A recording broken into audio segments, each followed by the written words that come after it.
Good morning, I'm Abheudaya, Shrestha, and these are the headlines of the hour. 2 of the 3 children injured in the bomb blast in Panchar's Falilung die.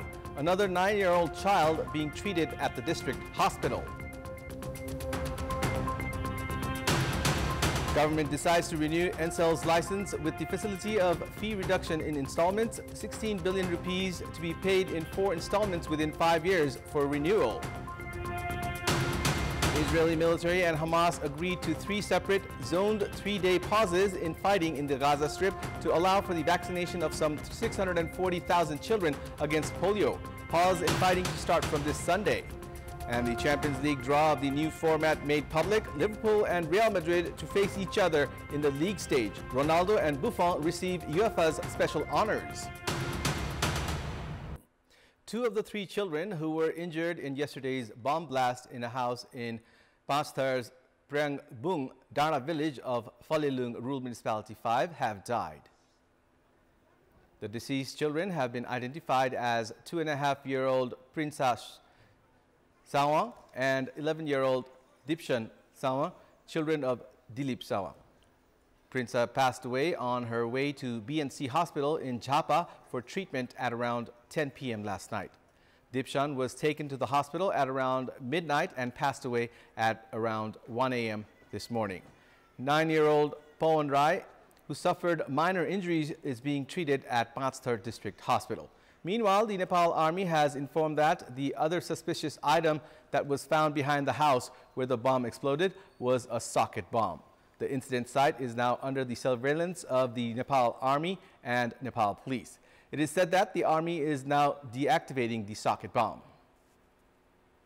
The government has facilitated telecommunications service provider company Ncell to pay the license renewal fee in 4 installments. The meeting of the Council of Ministers held yesterday decided to allow Ncell to pay the fee in 4 installments and charge 10% interest while clearing the previous installments. Ncell has yet to pay 16 billion rupees to the government. Ncell's 3rd license expires tomorrow. Former Acting Auditor General Sukhdev Bhattrai Khatri suspects that Ncell was given immunity through political protection despite legal provision that the remaining dues had to be paid 3 months ago for renewal. After regulator of telecommunication service providers, Nepal Telecommunication Authority warned that Ncell would be terminated if the installment was not paid on time, the issue reached the office of the Prime Minister. There is a legal provision that all fees must be paid 3 months before the expiry of the license period before applying for license renewal. According to this, Ncell should have cleared the dues of 20 billion rupees of up to 28th of May this year. However, Ncell, which cleared only 4 billion rupees, demanded for the facility to pay the remaining amount in installments. Ncell, which received a 25-year license on September 1, 2004, renewed its license for the first time 10 years later and for the second time 5 years after that. The term of the license is now expiring tomorrow. President Ramchandra Paudel has certified the 3rd Amendment on Commission of Investigation on Enforced Disappeared Persons and Truth and Reconciliation Commission. The notice issued by the Office of the President notes that the President has certified the bill as provisioned by Sub-Article 2 of Article 113 of the Constitution of Nepal. The bill related to transitional justice was endorsed from the House of Representatives on 14th of August and the National Assembly on 22nd of August earlier this month. Speaker of the House of Representatives, Devraj Ghimire, had forwarded the bill to the President last Wednesday. Following the certification by the President, the bill has now gained legal status. The Election Commission is preparing for a draft for the amendment of the Political Parties Act with provisions that will prohibit parties from forming electoral alliances and expand the election threshold for national status, among others. More in this report. Amid debates over whether parties should get to form alliances during election, the Election Commission has begun preparation for an amendment draft to the Political Parties Act.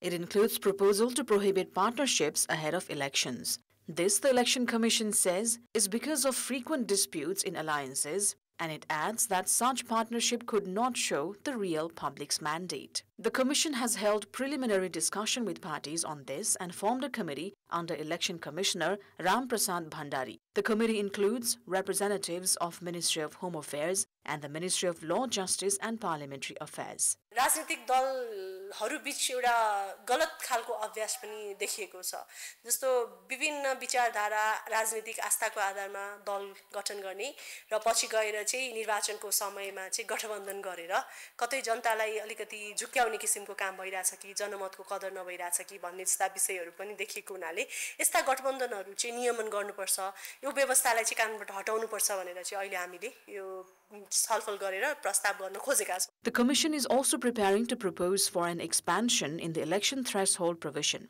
At present, parties need to win at least one electoral constituency and have 3% votes to receive national status. The new proposal is to make it mandatory for parties to win a threshold vote in local and provincial levels as well to be a national party. The Commission has, however, yet to determine the threshold. संघमा प्रदेश र स्थानीय तहमा उहाँहरुको प्रतिनिधित्व होस् राजनीतिक दल प्रति जनताले अपनत्व पनि लिनुपर्छ भन्ने हिसाबले चाहिँ भएको अब तपाईले ठ्याक्कै पर्सेन्टेज खोज्नु भयो तर हामीले अहिले पर्सेन्टेजै प्रस्ताव चाहिँ गरिसकेको अवस्था चाहिँ छैन छलफलमै छ.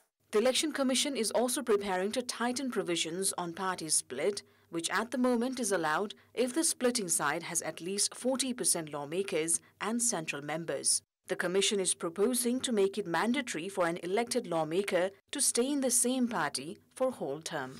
It expects that this provision would discourage parties from parting ways. Likewise, the Commission has proposed that independent lawmakers be prohibited from joining any party throughout their term. स्वतन्त्र व्यक्ति त्यो पद रहिन्जेलसम्म स्वतन्त्रै हुनुपर्छ कुनै पार्टीमा प्रवेश गर्यो भने चाहिँ त्यो पद जान्छ पद खाली हुन्छ रिक्त हुन्छ भन्ने व्यवस्था चाहिँ हामीले गर्न खोजिरहेका छौं. The Election Commission has also prepared to tighten requirements for registration of parties. At present, parties need signatures of at least 500 for registration. However, now the Commission has proposed for the parties to fulfill all criteria of inclusion and submit details of their members online for registration. The Commission is also preparing to effectively implement the current provision that prohibits any individual in public position from being involved in politics. As for the intra-party issues, the Election Commission has proposed for parties to solve them within the party itself. Likewise, in order to ensure financial transparency and better management of party finances, the Commission has proposed for state funding system. The Ministry of Home Affairs is working with the Commission to finalize the draft. अहिले अब निर्वाचन आयोगले गृह मन्त्रालयसँग गर्नुपर्ने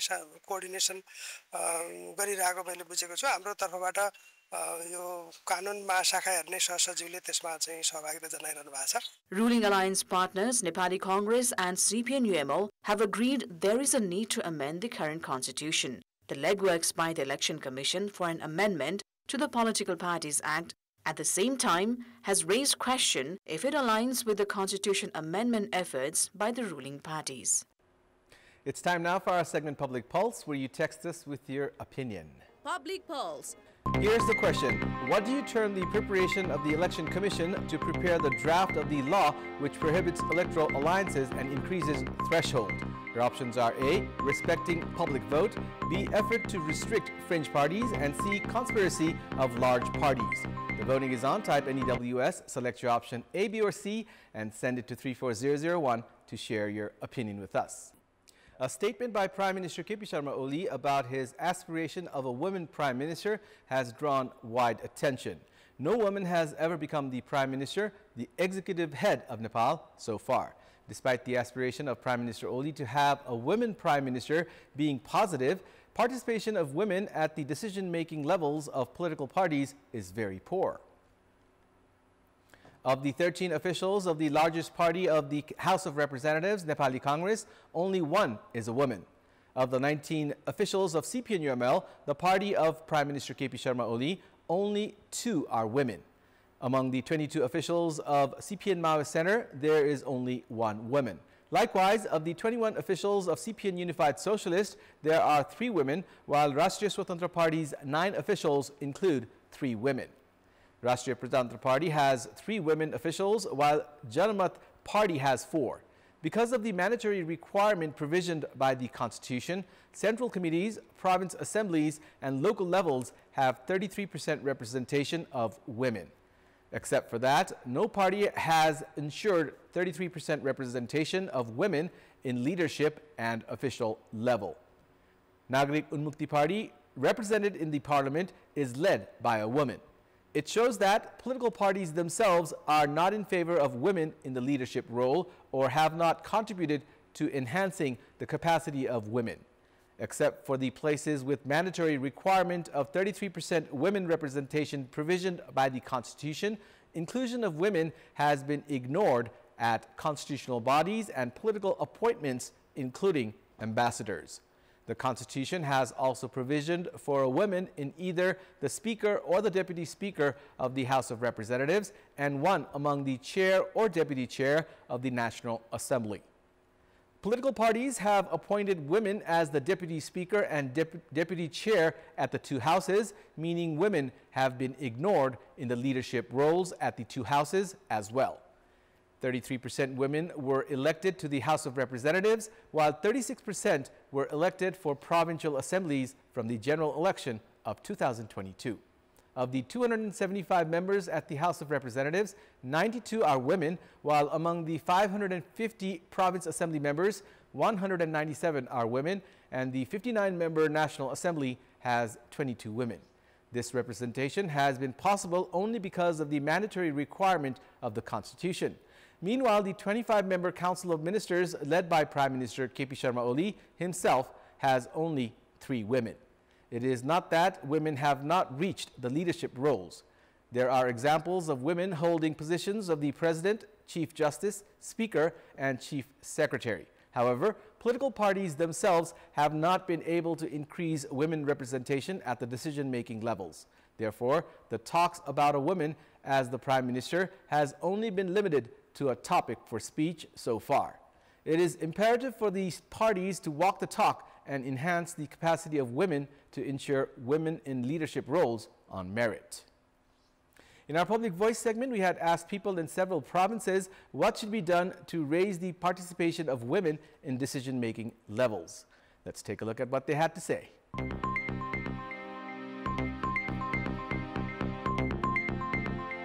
टोलमै उनीहरूलाई हरेक कुरामा सहभागिता गराएर उनीहरूलाई माथिल्लो तह निर्णायक तहसम्म पुर्याउनु पर्छ विभिन्न क्षेत्रसँग सम्बन्धित तालिमहरू दिनु पर्यो काम गर्ने अवसरहरूको सुनिश्चितता गर्नु पर्यो सहभागिता गराउनु पर्यो महिलाहरूलाई चाहिँ आफ्नो के भन्छ एउटा टोल छिमेक सबैलाई नै हैन तलै स्तरदेखि जीवनस्तर विकासका लागि उनीहरूको कुराहरू सुन्दै हुनु पर्यो महिलाहरू आफै सक्रिय हुनुपर्छ सक्रिय हुनको लागि महिला सशक्तिकरण राज्यले पनि त्यो ल्याउनु पर्छ आर्थिक सामाजिक र राजनीतिकमा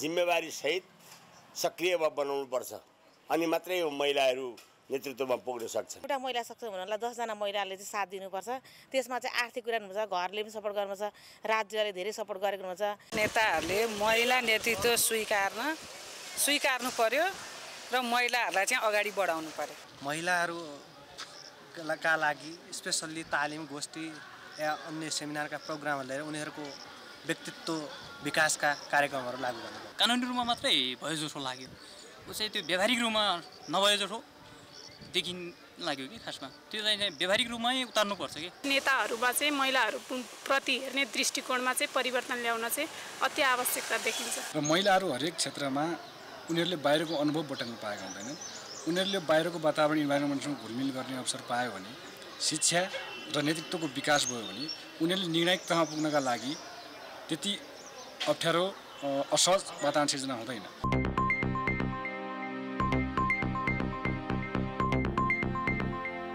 It's time now for the international update.